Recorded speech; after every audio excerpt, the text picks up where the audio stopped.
বদল হচ্ছে ইউনিফর্মের রং। School uniform নিয়ে বড় সিদ্ধান্ত সরকারের। 2022-এর আগে স্কুল ইউনিফর্মের রং কি?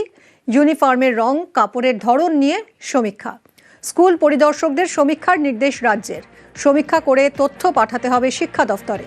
সমীক্ষার তথ্যের ভিত্তিতে 2027 শিক্ষাবর্ষ থেকে ইউনিফর্ম।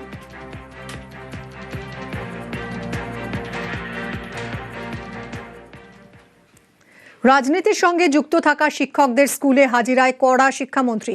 স্কুল ফাঁকি দিয়ে রাজনীতি করলে ব্যবস্থা নেবে দফতর, বললেন স্কুল শিক্ষামন্ত্রী দীপক বর্মন।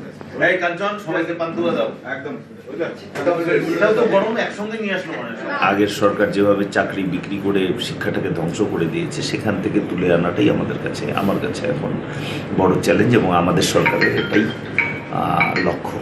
আমি নিজেও তো স্কুলে ছিলাম, আমি স্কুল করেছি, পার্টি করেছি, আজকে মন্ত্রী, আমি এখন স্কুলে যাই না।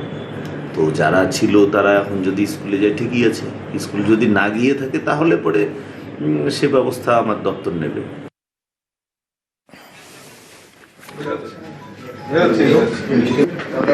নমস্কার। এই কাঞ্চন, সবাইকে পান্তুয়া দাও। একদম।